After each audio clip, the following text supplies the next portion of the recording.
finish, Joe, on a sadder note, at the end of this month, it'll be 10 years since Gary Speed died. And I was just wondering if you as a squad had taken that into your consideration as much, if you'll be marking that, and if you could take us back to, that dreadful day 10 years ago when you all found out. Yeah, horrendous day. Obviously for anyone who knew him, but also for the world of football, it was a very dark day. It's hard to believe it's been 10 years really.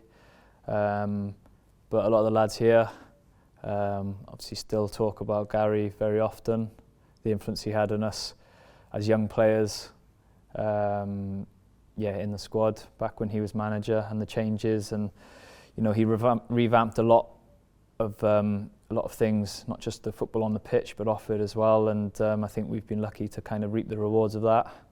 And one of the big reasons I think Welsh football has been in such a healthy position over the last decade.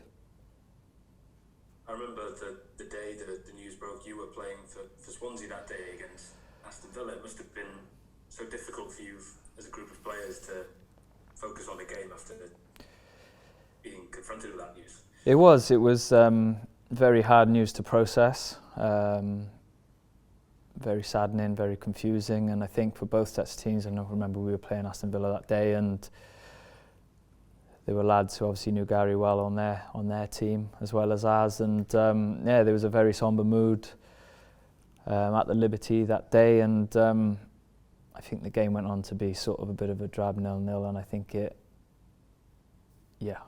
think it was anyone involved that day was struggling really to digest the terrible news.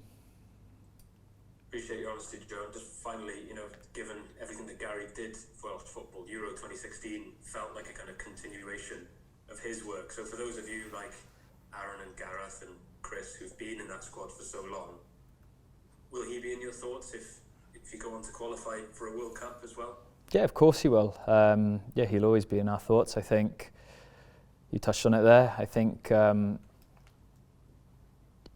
he was part of the beginning of our road, really.